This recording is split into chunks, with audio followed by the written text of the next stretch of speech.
Hi everyone, welcome to another episode of With Summit Fire. I'm Deputy Chief Don Nelson. What I'm standing in front of today is we're going to demonstrate some rescue methods that firefighters use to rescue themselves when they get in trouble. Just like yourselves, when we go into buildings, we always look for two ways out, whether it be a door or a window. Sometimes when we're fighting a fire, our two ways out become compromised. Sometimes we can't go out the door because there's a fire, the fire is spread to the hallway, can't make it to a window, so sometimes we have to improvise. So this wall that I'm standing in front of, we call it a stud wall, because obviously it's made out of wood and it shows the studs. It doesn't have any sheetrock or wire into it because that gets too expensive to replace it every time we use it. But what we do is we practice different techniques for firefighters to get through these walls. Usually they carry hand tools with them when they're doing a search or in a building they're carrying some sort of a hand tool. And if they can't make it out of the room that they're in because the door has fire on the other side or whatever the case may be, we may have to breach a wall. So obviously if it's a sheetrock wall or a plaster wall, we're okay. If it's a cinder block wall or a cement wall, we're in a lot of trouble. So what the guys do is while they're crawling around, besides searching for windows and doors as another means of getting out of the room, they're also checking the conditions of the walls around them, and they're taking a mental note of how those walls are constructed. So we're going to have two firefighters demonstrate techniques for you. We're going to walk through both techniques, and then we'll do it real time. So I have firefighter Nichols, who's going to put on his gear and come on over here, and we're going to do what's called the low profile method. And we'll show what that means in a minute. All right? So Dwight's just putting on his gear. And when he comes over here, we'll talk about what's called the low profile method.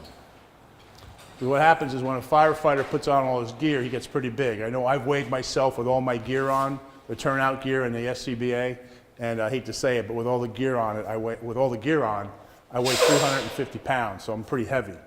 But it also makes my body a little bit wider. So if you look, here's firefighter Nichols, all dressed out in his gear, and he has his SCBA on. So what happens is when he turns sideways, he's pretty wide. So what we do is we do what's called a low profile maneuver. He actually takes the bottle off of his back, puts it on his hip, and then slides through the wall. So we'll walk you through that real quick. So he'll come up to the wall. He'll have a tool or something in his hand. He'll break all the sheetrock out of the wall at first, looking for a clear opening. All right, so we've already got rid of the sheetrock. We don't put the sheetrock on because it gets too expensive every time we do it. So we'll make believe he knocked the sheetrock out. There's no pipes or anything in the way. So he's going to actually, he'll check the floor on the other side with a tool to make sure it's there. So what he does is he'll check the floor, then he'll put the SCBA on his hip, literally on his hip, and then he'll slide himself through the wall. And once he gets on the other side, he'll don all his gear. Now, what's really important when going through the wall like this is to make sure you check the floor on the other side. You don't want to go through all the trouble of making an opening in the wall, and then find out that you're actually on the other side of the wall is the cellar stairs. So you're going to drop 8 feet into the cellar. You don't want to do that. So you want to make sure you check the floor on the other side. The other method we use, some guys call it the backstroke, some guys call it the swim stroke. Firefighter Deutsch is going to demonstrate that technique for us. Tim's a little bit bigger than Dwight, so he prefers this method. It's quicker. You don't necessarily have to remove the bottle from your back or anything like that, but we'll just walk through slow. Again, you'll break the wall out. Make sure you will check the other side first. Back up to the wall. Put one arm through, the other arm through, and then you push yourself through.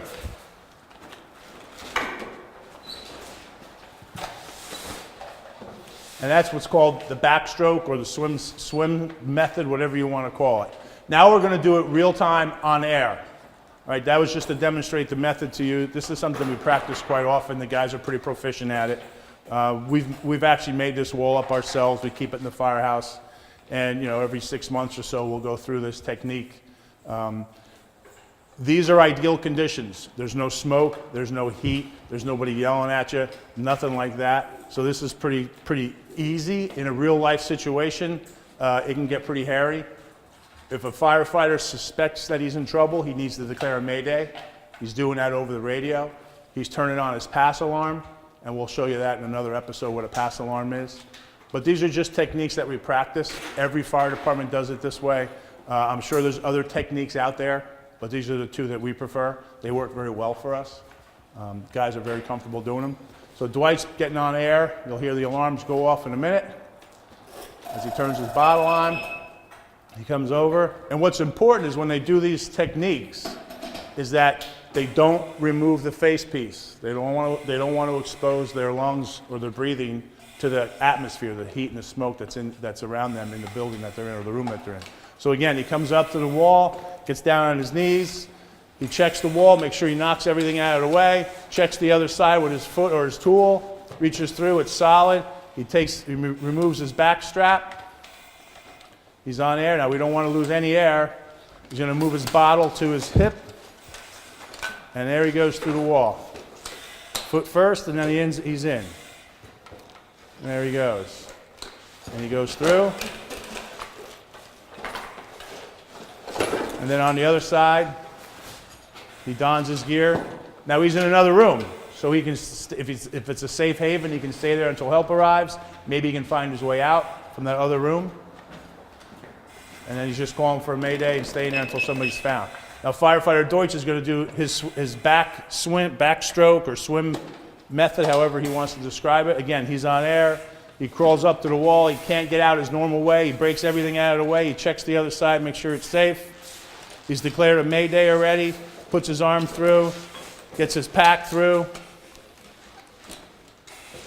Not always easy. It's difficult. That's why we practice.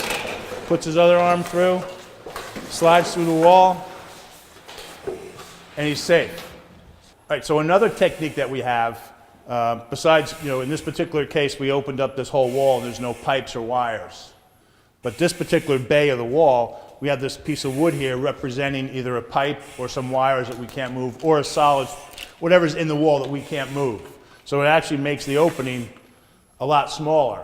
So we have another technique to get through the wall where the firefighter actually removes his SCBA and then he squeezes himself through that hole. So firefighter Deutsch is going to demonstrate that for us right now.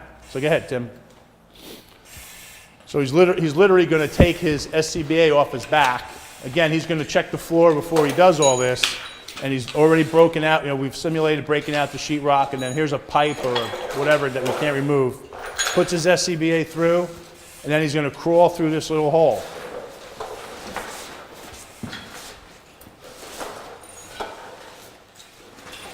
And then when he gets on the other side of the wall, he's just going to put all his gear on. And remember, this whole time prior to him, he's realized he's in trouble. So he's going to declare a mayday, reach out for the incident commander, reach out for dispatch, declare a mayday. He's going to tell everybody where he is, what he's doing, and we're going to send some firefighters in to try and assist him or get to where he is so that we can help him get out of the building. Luckily, in this particular case, using these techniques, we can get to an area that's hopefully a little bit, the atmosphere is a little bit better than what we're trying to leave. And it gives us the opportunity to get away from the fire or get into, like I said, a better atmosphere and then kind of get our bearings back together and make our way out. So good job, Tim. Thanks. What I suggest is when you're out and about, wherever you go, you always look for two ways out. And one of the things that we always encourage you to do at home is to have an exit drill or an exit plan. You need to know how to get out of your house, two ways out of your house. Teach your kids that.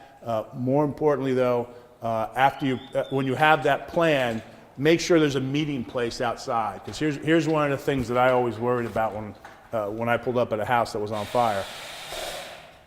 Is everybody out of the house? And the only way we're going to know that is if there's somebody outside telling us that everybody's out of the house. And I'll give you an example. A couple of months ago, maybe about 6 months ago, there was a fire here in town, and we were told by 3 different people that one, there was a bedridden resident in the house.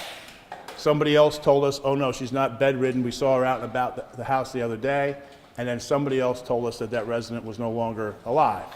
So here we have 3 different reports for the same residence, so now we have to do a search of the whole building, not knowing if anybody's in the building.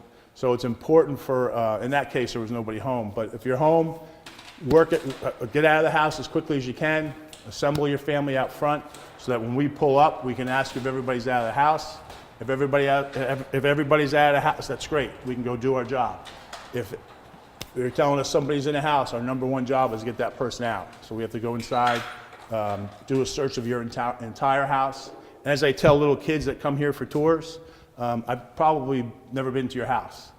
You can close your eyes and probably walk around your house and bang it and not bang into anything. I can't do that. When I go to your house and there's a fire, smoke's down here, we have to crawl through your house, go through the whole thing, the basement, the attic, every bedroom until we can, hopefully everybody's out. But if we have to find somebody, we have to search the whole house. That's part of our job. We do it. We don't mind doing it. So we get paid for it. That's why we're here. We'd rather just put water on the fire, put the fire out, and go home. But if we got to do a search, we will. But these techniques are actually here for our safety, because if we are doing a search and we get ourselves in trouble, we need to get out of that bad environment and get into a good environment. And this is just one of the ways we can do that. We also wear harnesses on our turnout gear if we have to bail out windows, and I believe we showed that in a couple episodes ago. We're going to do that again this year, so we'll have it filmed again and show the citizens of some of what we do with our bailout gear. So please help us, help you. Have a plan for your family to get out of the house if the smoke alarms go off. If you have any questions about anything relating to fire or safety, give us a call at the firehouse. We're always here 24 hours a day, 7 days a week, every day of the year. So give us a call, and we hope you enjoyed today's episode. Thank you.